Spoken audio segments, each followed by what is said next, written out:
얼마 전에 남자친구와 결혼 이야기를 하다 결국 이별을 선택한 여자예요. 한 남자를 만나 아픈 상처를 위로받으며 잘 사귀고 있다고 생각했습니다. 그래서 한 살이라도 더 먹기 전에 그 남자와 결혼을 꿈꿨던 거고요. 그 어떤 고난과 역경도 이 사람이라면 함께 헤쳐나갈 수 있다는 믿음까지 있었는데 그런 제 결심이 무너지는 건 한순간이더라고요. 어찌 보면 여기에 사연들을 들었던 게 결정적인 도움이 된 것 같아 유튜브에 고맙다는 마음까지 드는 요즘입니다. 저희 집안 이야기를 먼저 할게요. 저는 외동딸이에요. 그렇다고 애지중지 사랑을 듬뿍 받으면 컸냐 하면 그건 절대로 아닙니다. 오히려 유년 시절부터 성인이 될 때까지 거의 방치되다시피 자랐어요. 아빠와 엄마는 이혼만 안 했다 뿐이지 평생을 서로 못 잡아먹어서 으르렁대며 살고 있어요. 오죽하면 어린 저조차도 저렇게 살 바에는 이혼이라도 했으면 좋겠다고 생각했을 정도니까요. 불안정한 직장을 다니던 아빠는 생활비로 가져다주는 돈이 들쭉날쭉하기만 했고 엄마는 그런 아빠에게 잔소리와 격렬의 말만 퍼부었습니다. 아빠 역시 그런 엄마에게 화를 내시고 그러다 밖에 나가서 술을 마시고 오는 날에는 그야말로 온 집안은 전쟁터로 변해버리죠. 오고 가는 욕설과 고성, 거기다 날이 갈수록 정도가 심해지는 아빠의 폭력에 전 죽고 싶은 적이 한두 번이 아니었어요. 그렇다고 엄마가 저를 챙기거나 보살펴준 것도 아니에요. 아빠의 벌이가 변변치 않으니 자꾸 밖에 나가서 돈 번다는 명목으로 외간 남자와 시간을 보내던 엄마는 여러 남자와 바람까지 핀 모양이더라고요. 물론 아빠는 난리가 났죠. 하지만 엄마도 지지 않고 자기가 바람을 피운 건 모두 무능력한 아빠 탓으로 돌리면서 대들고 그러다 또 맞고 그랬어요. 어느새 저는 그런 부모님에게 무뎌지기 시작했습니다. 싸우면 싸우는가 보다 했고 집에 아무도 없으면 차라리 마음 편하게 쉴 수 있다는 안도감까지 느꼈네요. 두 분 중 누구 하나밖에 없는 딸이 학교는 잘 다니고 있는지 밥은 챙겨 먹었는지 관심 가지는 법이 없었죠. 그렇게 고등학교를 졸업하고 성인이 되자마자 전 무작정 집을 나왔습니다. 그리고 숙소를 제공하는 작은 공장에 취업을 해서 일을 하기 시작했어요. 부모님은 저를 찾지도 않았겠지만 저도 그 후로 연락은 1년에 한두 번 할까 말까 그렇게 혼자 삶을 살아내었죠. 그나마 1년에 한두 번 전화하는 것도 그래도 나를 낳아준 부모니까 한 거지 그게 아니었으면 평생 모른 채 살고 싶은 심정이었어요. 친구도 없고 가족도 없는 것과 매한가지던 저는 오로지 일밖에 할 게 없었네요. 쉬는 날이면 밖에 나가도 할 게 없으니 차라리 그 시간에 숙소에서 쉬던가 아니면 휴일 근무를 신청해 일을 했습니다. 평일에도 특근 신청을 받는다고 반장님이 리스트를 돌리면 가장 먼저 손을 들었죠. 아무런 취미생활도 없던 저였기에 퇴근하고 방으로 가도 잠들 때까지 할 게 없었거든요. 그런 생활을 2년 넘게 했어요. 아무런 희망도 즐거움도 없이 오로지 일만 하며 사는 생활 말이에요. 월급이 많지는 않았지만 그래도 버는 돈의 90% 이상 모으며 살다 보니 통장에는 어느새 제법 큰 돈이 모여 있더군요. 그때 불현듯 이대로 아무런 희망도 없이 평생 공장에서 일만 하면 살기에는 내 자신이 너무 불쌍한 생각이 들었어요. 그래서 최소한 대학교 졸업장은 있어야겠다 싶어 회사에서 지원해주는 도움을 받아 방송통신대학을 다니기 시작했죠. 낮에는 일을 하고 밤에는 공부를 해야 했다 보니 몸은 비록 힘들었지만 뭔가 보람이라는 게 느껴지더군요. 그제야 사람답게 사는 것 같았어요. 대학교 졸업장을 손에 넣자 이제는 다른 욕심이 생기는 겁니다. 처음엔 공무원 시험을 준비해볼까 생각도 해봤지만 인정할 건 인정해야겠더라고요. 제게 그 정도까지 공부머리는 없다는 걸 말이에요. 그래도 이전처럼 일만 하고 나머지 시간을 허비하기는 싫어서 영어학원도 다니고 각종 자격증 공부도 하며 몇 년의 시간을 더 보냈어요. 10년, 제가 그 공장에서 일을 하며 지낸 시간입니다. 그 사이 숙소를 나가 원룸이나 오피스텔이라도 얻을까 생각을 안 해본 건 아니지만 그 어디에도 비빌 언덕이 없는 제가 믿을 건 오직 돈뿐이었고 미친 듯이 저축만 하며 살다 보니 어느새 제 나이가 30이 되더군요. 그리고 2억 5천만 원, 제 20대를 갈아 넣어서 모은 돈입니다. 누구에겐 큰 돈일 수도 있겠고 또 어떤 이에겐 10년이라는 긴 시간 동안 고작 그거 모았냐고 할 수 있는 돈이지만 저에겐 전부나 마찬가지인 돈이에요. 물론 돈이 전부는 아니지만 연애 한 번 안 하고 그 흔한 치킨 사 먹는 것도 바들바들 떨며 모은 돈으로 뭘 할까 고민을 했습니다. 30이 되고 나서 생각이 참 많이 지더라고요. 언제까지나 공장에서 일을 할 수는 없는 노릇이고 나이의 앞자리가 바뀐 만큼 무료하기 그지없던 제 인생에 뭔가 변화를 주고 싶었어요. 그래서 전 집을 샀습니다. 지금 제 나이가 34이니 딱 4년 전이네요.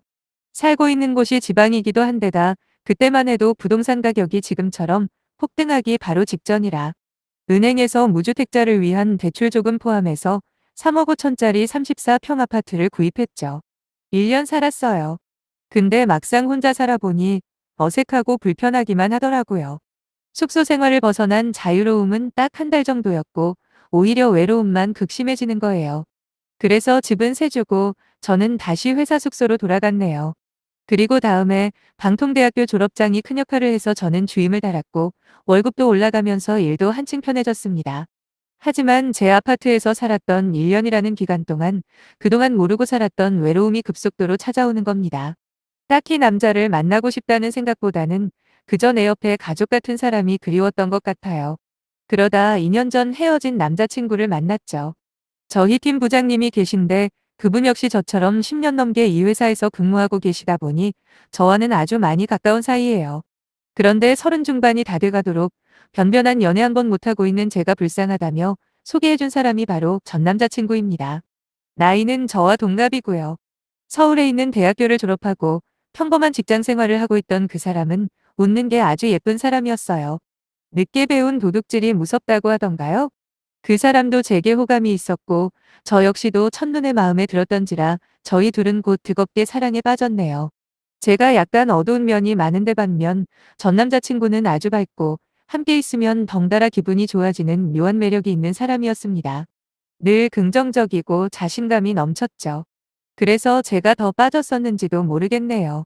사귄 지 1년이 지나고 저는 그동안 망설였던 집안 이야기를 털어쓸 만큼 그 사람에게 비밀이 없는 사이가 되어버렸습니다. 하지만 그나마 정말 다행인 건 제 앞으로 아파트가 있다는 건 말하지 않았다는 거예요. 왠지는 모르겠지만 결혼이라는 걸 하게 되면 그때 말해야지. 괜히 그 전에 속도 없이 다 털어놨다가는 둘 사이가 이상해질지도 모른다고 생각했던 것 같아요. 지금 생각해도 정말 잘한 일이죠. 4년 전 3억 5천이었던 아파트는 그 사이 부동산 가격 폭등 때문에 2배 이상 가격이 뛰어버렸거든요. 사실 전 남자친구를 정말 사랑하긴 해서도 결혼은 생각 안 했어요. 한번 생각해 보세요. 저희 부모님 같은 사람들 밑에서 평생 커온 제가 어떻게 결혼에 대해서 긍정적으로 바라볼 수 있겠어요?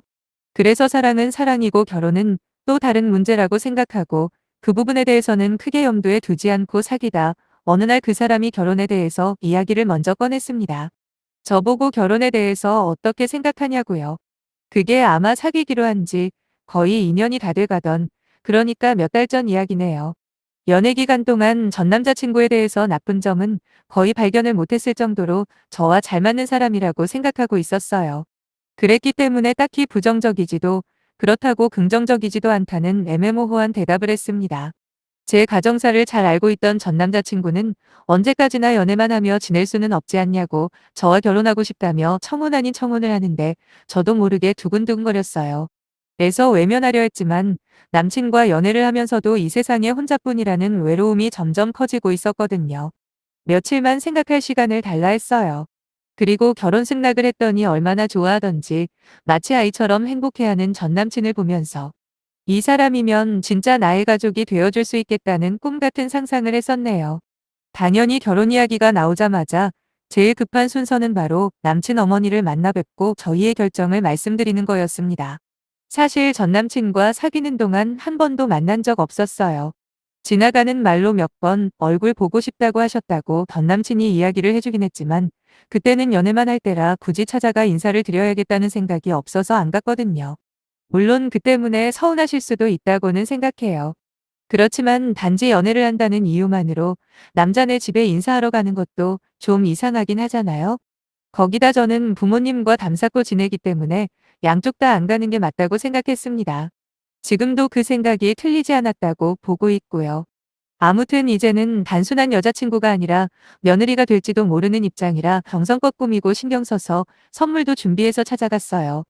예비 시어머니 역시 제가 온다고 한 상 가득 차리고 계시더라고요. 그냥 편하게 앉아 있으라는데 어떻게 그러나요? 당장 두 팔 걷어붙이고 함께 준비했습니다. 솔직히 잘 보이고 싶은 마음이 없었던 건 아니지만 그걸 떠나서 어른이 일하고 있는데 가만히 앉아서 대접받는 건 제 스타일이 아니거든요. 이윽고 식사가 차려지고 난 후 저희는 자리에 앉아 이야기를 시작했는데 예비 시어머니는 아주 교양이 넘치는 분이었습니다. 조곤조곤 예의를 갖춰서 말씀을 하는데 그 내용은 정말 기도 안 차는 말씀을 하시더군요. 처음엔 저희 가정사를 염두에 둔 듯 그래요 고생을 많이 하면서 컸다면서요. 낳기만 했다고 다 부모는 아니죠. 그만큼 책임과 대가를 치러야 진정한 부모가 되는 건데 힘들었겠어요. 라고 하시는데 왜 그거 아시나요? 말 속에 가시가 있는 것 같은 느낌 말이에요. 겉으로는 저를 걱정해주는 말 같지만 이상하게도 다른 사람의 입에서 내 부모의 안 좋은 말을 들으니 기분이 썩 좋지만은 않더라고요. 하지만 거기까지는 이해해줄 만하다고 생각하고 참았는데 곧이어 전남친에게 한다는 말이 대박이었죠. 아들 넌 좋겠다. 최소한 처가 때문에 속 썩을 일은 없겠네? 하시면서 이내 저를 보며 자격 없는 부모는 잊어버리고 앞으로 우리 집에서 한 가족처럼 지내자고 하는 겁니다. 참 이상한 게 내가 욕하는 건 몰라도 생전 처음 보는 아줌마가 자꾸 내 부모를 깎아내리니 기분이 너무 나쁜 거예요. 그래서 저도 모르게 정색을 하며 그건 제가 알아서 할 문제니까 신경 안 쓰셔도 될 것 같다고 다시 연락을 할 수도 안 할 수도 있지만 어떻게 될지는 살아봐야 아는 거 아니겠냐 했더니 예비 시어머니가 살짝 비웃더라고요. 딱 그 시점에서라도 전 남자친구가 저를 대신해 예비 시어머니에게 한마디라도 해줬더라면 이별까지는 생각 안 했을 겁니다. 그만큼 많이 좋아했었거든요. 그런데 왜 남자들은 정작 중요할 때는 뒤로 물러서서 지켜보기만 하는 걸까요? 니들은 사워라 나는 그냥 구경이나 할란다. 라는 표정으로 가만히 지켜만 보고 있는데 얼마나 화가 나던지요. 내가 우리 부모에게 어떻게 하던 간에 일단 결혼을 하게 되면 자기한테는 장인 장모가 되는 건데 저렇게 무책임할 수가 있나.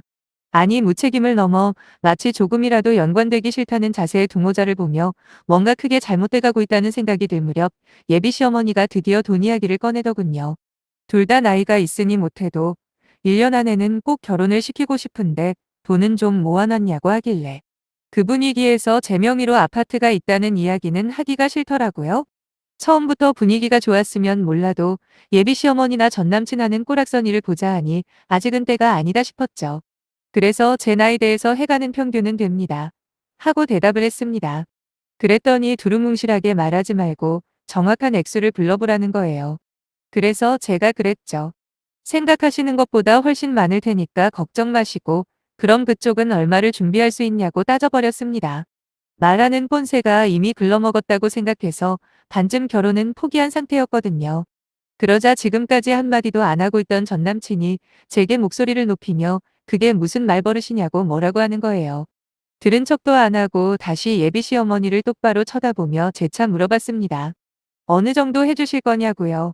그랬더니 남친 어머니는 계속해서 저를 비웃으며 2억짜리 전세는 충분히 가능하다 하시며 오히려 저한테 그 집에 혼수는 채워넣을 수 있겠냐 괜히 비상금이다 뭐다 해서 돈 꼽을 칠 생각하지 말고 삭삭 털어서 구색은 맞춰야지 하시는데 참 사람이 정말 없어 보이더라고요.